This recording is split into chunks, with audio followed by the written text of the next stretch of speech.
we're moderating our own mini panel, so to speak. So I think I was going to ask you a little bit what your takeaway from the conference has been, but it's a little unfair on you, Kara.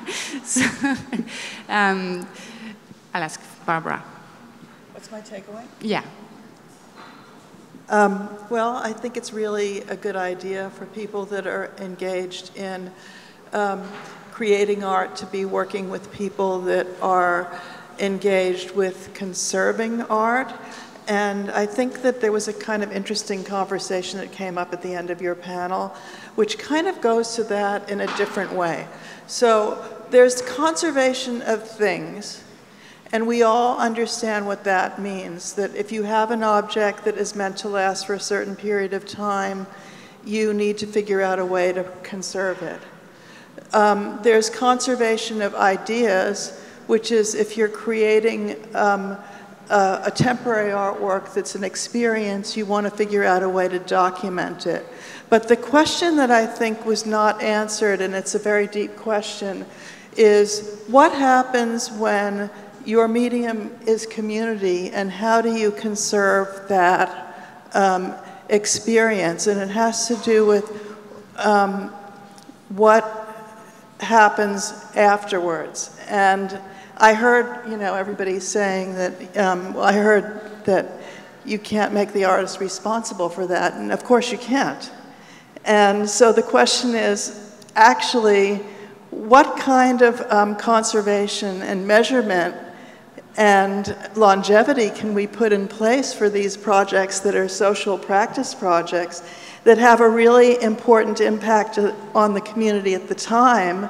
How do we actually conserve and take forward into the future the energy that was created through those projects? And so that's my takeaway. And I mean, one of the things is that I've been taking a lot of classes in philanthropy and social entrepreneurship in the last year. And one of the things that happens is the philanthropic world has not been interested in the arts because they can't measure them. They can't measure the impact of them. And that's one of the reasons I think that trying to think about how do we keep the energy going and the community impact going of the projects that we were just hearing about is really important, because there is a measurement there. If somebody's life was really changed by understanding the conflict between Afghanistan and the United States, and there's a way to actually demonstrate how their lives were changed, then we begin to be able to draw in some of the funders that actually care about these issues but don't think that art connects to it. That's my takeaway. All right. Do you have anything that you want to add to that, Kara? I think in terms of permanence, we live in a world with so many objects and things, and we're reaching a point of overproduction on many, many levels. I mean, think about how inundated you are with news streams and media, and then objects and accumulation, and that there become questions of permanence through how it meaningfully affects our lives. And a lot of the artists that we had on the panel today, there's a certain, I believe the word co-author came up, and there's a co-authorship with an audience, and perhaps you can't predict it, but you can hope that they might be able to take away and let these things continue to affect their lives. There's also a lot of artwork does continue to exist in a variety of forms. In a variety of forms, which I think we should, in general, acknowledge. We actually had the opportunity to sort of re-experience a lot of those artworks today through documentation and other media, and that is very much a part of the way we live in the world. We, in an extremely global world through social media, we're experiencing so much live and in other ways through our devices, through imagery, through recording, and that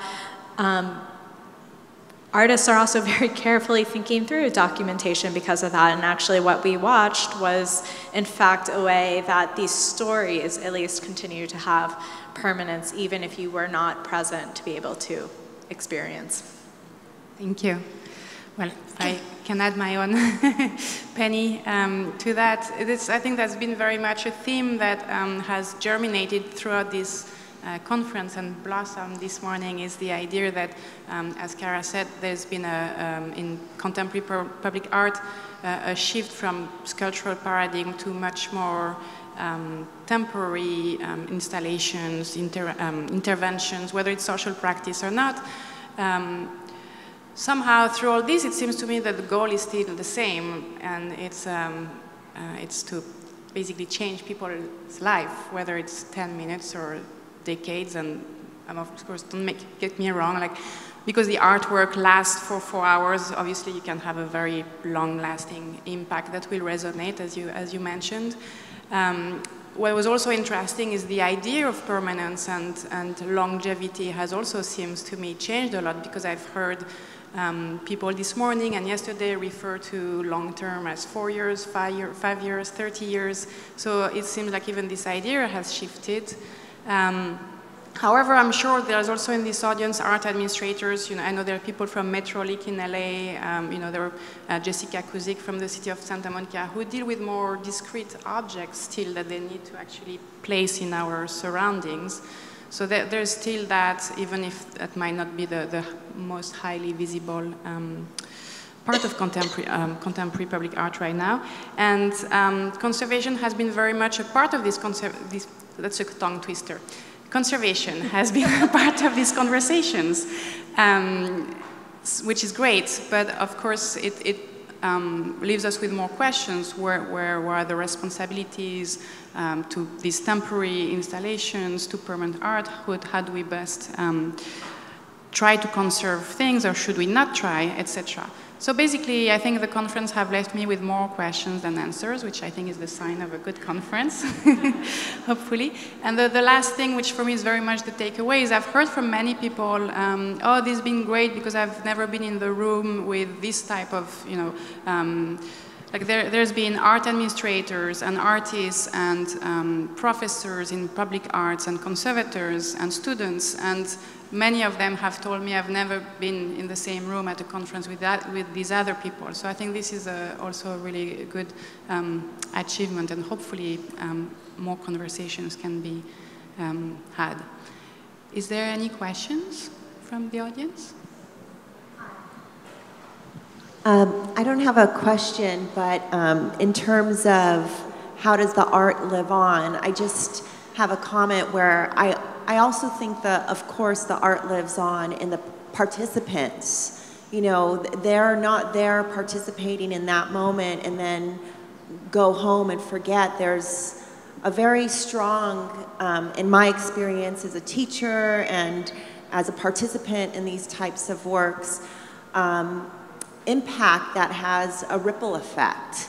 And that ripple effect lives on beyond the artwork and perhaps inspires others, other conversation and artwork far beyond. And that may or may not be able to be measured, in terms of funding or nonprofit, but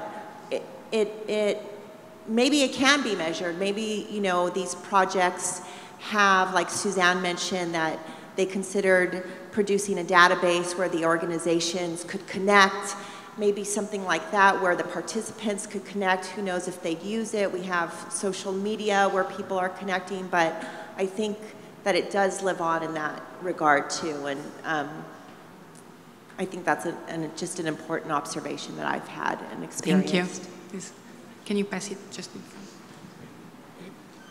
One of the things when I first fell in love with public art, it was the idea that, art could get to people that never can visit a museum. Art can be woven into the environment, into every project. And more importantly, that the thinking of artists and the inclusion of artists in that process heightened and made every project better. And I think my takeaway from this conference is yet another avenue is opening up and being highlighted and revered, another way for artists to get involved through means that are not traditional, that are reaching a lot of other people, and that maybe the conservation is that public art is the right way to go. It's it's a strong way to go. It's the art of the people and connecting the fine arts to populations that normally just aren't going to have access to it. That's my takeaway. Thank you. There's two more comments or questions over there. So one of the things that just really strikes me about this conversation is the positioning of the artist as some kind of answer. That's one thing that keeps coming up. But the issue for me that really is more prevalent is the issue of distinguishing conservation and sustainability. When you're talking about objects, whether the community has been involved in the selection of the object in their physical space or not, that's something that has to be negotiated inside the politics. But the other piece of it is the sustainability of a practice that really talks about transcending engagement for a moment or whatever your duration is something that has to be considered. So as a practitioner who's really more socially activist than I am artist, because I get that, you know, in the cultures that I like to deal with, there's no distinction between art and life. The art of living is the taking mundane, everyday actions and turning them into these beautiful manifestations of the divine. Okay, so that's my esoteric thing for tonight, Dave. Okay, but the real tip is, as we navigate these very difficult times and we have this language and very flexible understanding of sustainability, I think as an artist who then becomes this special kind of person in our society and our culture, that we not take the privilege of it, but actually take some real consideration to what our role is going to be inside of the conservation of the deemed conservable art, or whether sustainability is an issue we want, or whether we're going to parachute in and just like drop some really neat ideas about approaching it, or whether we're going to shift some paradigms or really make some change. So I mean, there's a lot of considerations, and it's not as simple as being this privileged, like I indulge in this. I mean, this is a privilege, but when we're talking about water equity and life-shifting issues, whether you pick the right color paint for a sculpture is irrelevant to the people that have to walk past that and recognize that millions of dollars were spent on that to sustain it over 50 or 75 years, and they can't get fracking to stop with so clean water doesn't impact generations. The lack of clean water impacts generations. I just think that we have some other considerations that have to be factored into it if we consider ourselves a part of this big thing called humanity. I'm sorry. Thank you.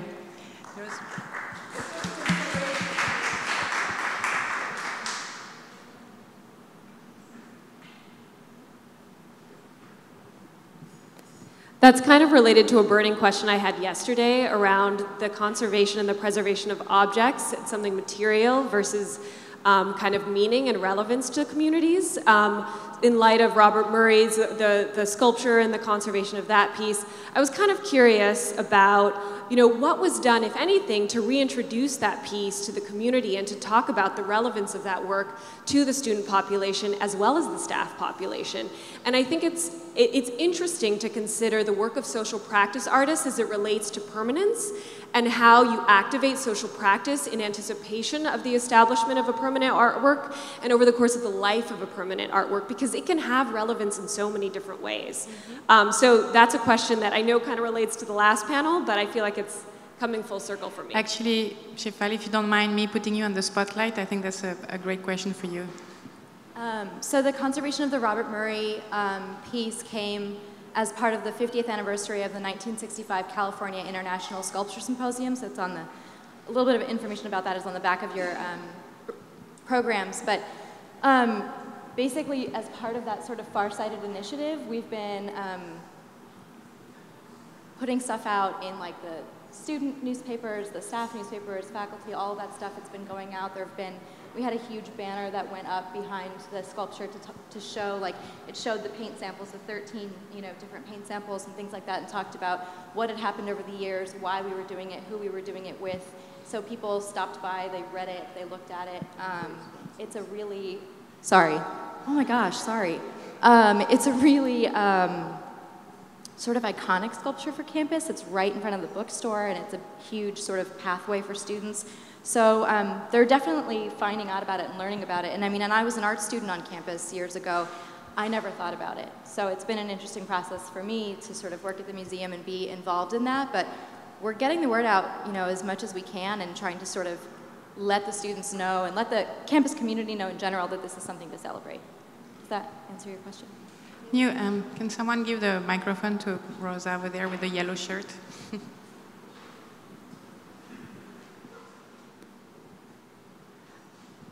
This is a great conversation, and this has been an amazing panel this morning. I want to just echo some of what Shefali was saying. When we were working on the piece, there was a lot of effort made to engage the community. People came by, there were tours of the work. We were very active in explaining what we were doing to students, to faculty, and most interestingly, to staff, to like the facilities staff. And the idea being not, we're just doing this thing because we're doing this thing, but part of it was there's a blighted thing on campus. There's something on campus that looks ugly. It's a mess, it's dirty, it's flaking, it's peeling. It's not supposed to be that way. And it's part of a great moment that occurred in this university's history at a time when innovation was taking place with industry in the material world, and this is what we're doing. And there was a lot of activity for us who were doing the work to engage with the whole university community. And this panel this morning has been just super mind-blowing and fabulous. It's not that I have not known this practice happen, I know it very well, but these presentations have been amazing. And it definitely does open up the question that we all have, which is, should we be spending this much money on objects and things when there is a greater social thing to be thinking about, that a social practice might have more relevance to a community? But I think we can divide the questions a little bit. My thinking is, if we are going to build things, they have to work and they have to look okay, because we can't put things in communities that then are going to be allowed to fall apart and look disgraceful, because it's a disrespect to that community. So whether they're going to last for a year or 3 years or 20 or 30, for the time that they're there, they have to be cared for, if we're going to do them at all. If we're going to make that decision, we can't put outdoor sculptures out and then have them be falling apart because we haven't taken the time to think through what is the realistic expectation about those materials, which is where my profession can be helpful from the get-go. An artist comes up with a great idea, we can just say to the agency and to the artist, look, you're not thinking about this one particular thing, and make sure that we're not placing objects into communities that are going to be allowed to just disrespect the community. On the other hand, these practices, one of the things that I thought was most exciting about the practices that you were talking about right now is how they're all based in storytelling and narrative to some extent or another. And we all, as human beings, narrative and storytelling is sort of the greatest thing we do, whether it's sitting on a stoop and talking, or telling a story of what's happening in a particular country in the wrapper of an object, or having a food, or having a talk show.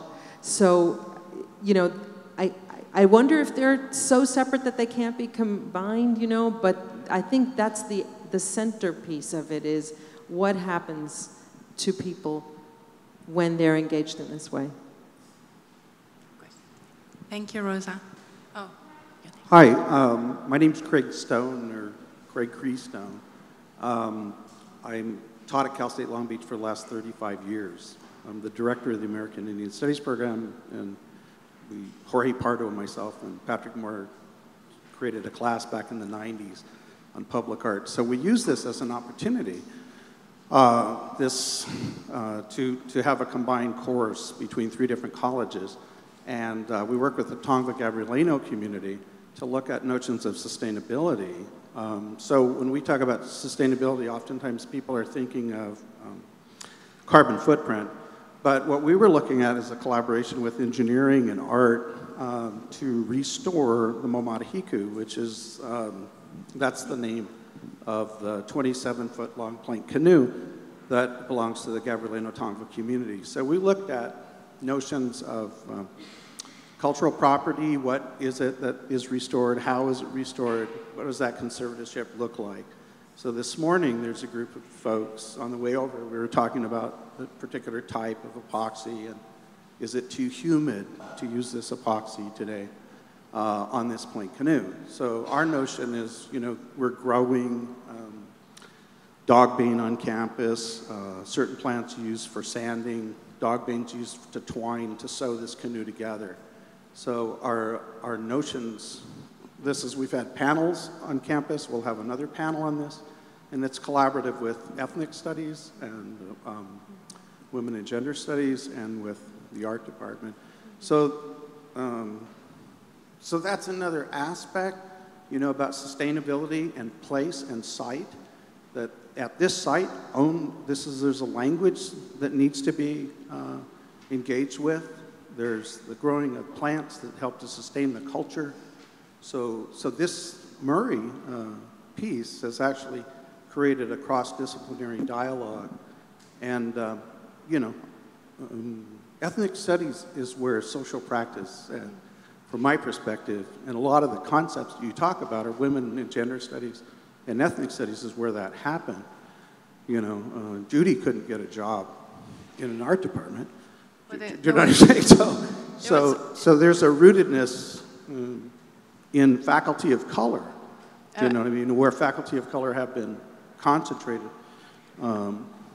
So that's a difference. I've seen a real shift in this practice becoming hip. So I'm not sure I understood exactly everything you said, but there was, I don't think you mentioned that, Shefali, but there was a few months ago here on campus sort of panel discussions for the students that put in parallel the restoration of the boat Momahiko with the restoration of the Murray and comparing different approaches. And, you know, it was very interesting. And obviously, the restoration of Momahiko had very strong significance and resonated with its community very much, and at large, of course. It was a beautiful thing, and I can't say that Murray is necessarily as emotional conservation, but it's still, you know, it's still serving a community, the student community on campus, and for that I second Rosa. It's, it needs to, yeah, be cared for. Chris, did you have a question too? Sorry. And I'm not forgetting you. You're next. Hello. My name is Michael Davis. I'm the University Can hear you Board very President. well. Can you hear me? Thank you. I'm the University Advisory President for the board, as well as an artist and make public art. And one thing that I've realized by walking around the campus just in the last few days is that the restoration of the Robert Murray has really drawn attention to not only just the Robert Murray piece, but all the other pieces combined. And well, actually, 2 or 3 participants here came up to me who were students on the campus and said, this is the first time they realized that that was a piece of sculpture, that they didn't realize because of the condition that it was in, that it actually was a work of art, that it was something that, in a way, had taken on a different perspective and a different view. So this whole thing has been a transformational experience and will continue to do so once the other pieces start to get cleaned up and restored. And this whole conference has brought attention to the entire university, really on a national scale in terms of our interest in the public art and the genius of putting together these pieces at the beginning with the architect at the initial phase of rebuilding the campus. So. Yeah, this has been a wonderful opportunity, and I do agree that the last presentation was just fabulous, so thank you so much. Thank you.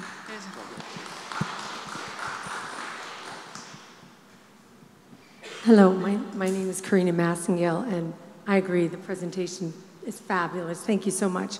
I just wanted to comment. I think it's interesting that we should be at a point that we should even be thinking that politically the choice of spending on ending fracking, which I think it's safe to say probably everybody in here would agree we want, versus having art restored that is part of our history as artists and the universities. And it's sort of reminding me of what Suzanne said about the conflict between pedagogy and society right now, that we're under a lot of fire. And I just wouldn't want us all to be in any way adversarial to each other as a result of that.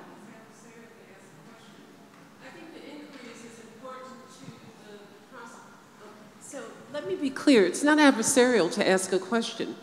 The inquiry is important to the development of the discipline and the strategies that we employ, as it is to understand the distinction, especially when you call yourself a social practitioner or when you take on the role of engaging community.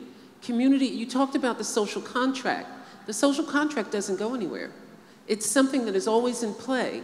And unless you are an astute practitioner of working in community, sometimes your agenda gets collapsed into a community agenda that may have other implications beyond what your intention was when you got there. So all I was raising was the question of how do we engage these practices? What are the real distinctions that need to be played? When you're calling yourself a social practitioner, how much of it is really about the public good? How much of it is your agenda? What is art? What is your perspective on your art and art making in relationship to community? These are very complex issues. You know, I positioned myself inside of being more of an activist than an artist because I'm pulled by the issue of humanity. But that doesn't mean that other artists aren't pulled. It's just that we manifest it differently. So it's not adversarially. And I will continue to ask questions without having to defend the inquiry. This is a place to have ask the question. Oh, if we don't ask the questions, how do we ever discover what there is to unravel in it? It's a very powerful, safe place. If I can't talk to you about it, how am I going to negotiate it with the politicians? Lord have mercy, you know. Say that we're, you know, I just don't want either or. I don't want to choose apples over oranges. Okay.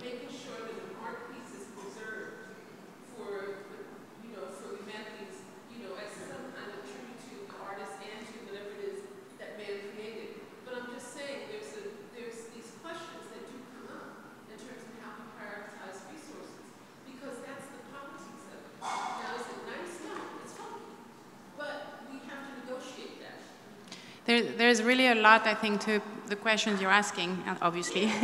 But I am told we have 5 minutes left, so maybe we'll take one more question, and then we'll wrap up. Thank you. I have a question sort of specifically for Kara, but I think it can relate to other works as well. Just keeping in mind the Kara Walker exhibition, I wanted to ask you about responsibility of the artist versus responsibility of the institution. There was a conversation about public pedagogy and ethics and all these other things. And so, like, at what point do you sort of depart from the intentions or desires of the artist in order to serve the public and what they might need to know? That's a great question. Shafali is referencing an exhibition that I was a part of that Creative Time produced, which was Kara Walker, A Subtlety, which was in the Domino Sugar Refinery in Williamsburg about a year plus ago. I think I was on a panel just 2 weeks ago where someone was pushing me about giving agency to the artists, and I realized we make choices even with the artists as an organization, the artists we're going to work with. And so in that curatorial process in an organization like Creative Time, the artists are so integral. It's so much about championing their voices and having them contribute that, that first and foremost, on behalf of that organization, the artist's voice is really the profound shaper and influencer of that project. Now that said, there's a lot of work that goes into realizing any project that I tried to start off with in my presentation that may or may not get seen. You know, there's a lot of people that go into a work, and so even on a project like Kara Walker, you didn't see that in fact I had a full-time community organizer on that project who was connecting locally to that community because in fact Williamsburg is an area that's seen rapid gentrification, and that this, in essence, we knew that at the end of this project, that space would be torn down and that condos would go up, and likely further displacement over time of individuals. And we were thinking very deeply about that process and trying very hard to connect connect with people. So there's also a lot of groundwork that an organization may or may not be doing that isn't necessarily always visible in the artwork itself, but hopefully is about that relationship building, creating safer spaces for dialogue, ways to confront the many different issues that artworks encounter in a public space, and they may or may not be what the artist intended or did not intend. And then there's the reception of the work, and how much do you frame that, and how much do you let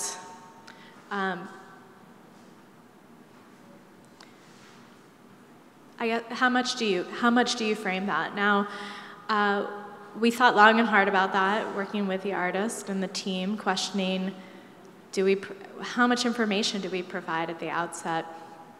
We made the decision, no wall text, nothing in the space, and with the hopes that people would come to and experience this and bring their ideas. Now, we did provide a fair amount of information through digital media, both to the process, but the history of that space and some of the ideas the artist was tapping into. And then as things started to, as issues started to emerge in the public space, as they do, we embraced them as an organization. So there was a call for communities of color to come and occupy that space and turn the audience from one that was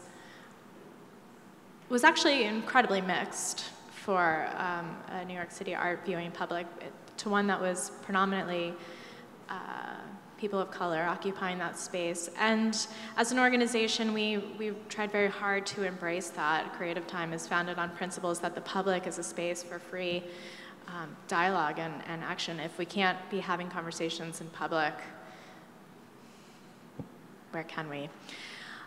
So organizationally, and so again, some of the things that you may not have seen, but that we were actually really working with these groups to stage. We had not just that event, but another protest that happened in the space, and we were actually actively supporting that as an organization, working with them, making sure that we could be ready for any issues of security if needed, but also were they taken care of, which people were part, could they get free access moving in and out, because we had some great lines. So I would say that there is institutional responsibility, but that it comes in many different forms. And it also comes with trusting an artist, and when you choose an artist to collaborate with, that you have a deep faith in them and their ability to produce ideas and work with individuals, people, public, in ways that you can champion and believe in. So I think it's really a multifaceted question. It's part of the complexity of working in the public realm. Does that answer that question? Yeah. All right, I get a big panel and session, but we'll continue the conversation after. In lieu of closing remarks, I would like to gush over a little bit and thank a few more people. Of course, all the really wonderful panelists and moderators. I was really, shockingly, all the panels were on time. That really, I think that's perhaps the first conference where I've been that has been the case. So that talks to the professionalism of everyone and the tenacity of the people with their little panels. I want to thank, of course, all the staff at California State University Long Beach. They've been a joy to work with, especially Brian Trimble, Shefali Mistry, Justin Little, and Christina Alegria. I want to thank people who have been very much a part of the inception of the idea of this conference. Michael Davies, Chris Miles, I haven't seen him, Chris Soates, who was the previous director, Rosa Loinger, Leslie Elwood, and at the Getty Conservation Institute, of course, I want to thank Tom Lerner and Jean-Marie Totonico, who have supported this idea from the very start, and also people who have been incredibly efficient in supporting all the logistics, Gary Mattison and Nicole Deneshi especially. And thank you, the audience, because it's really your questions and your comments that made this come together. So thank you and enjoy the rest of your weekend. Bye-bye.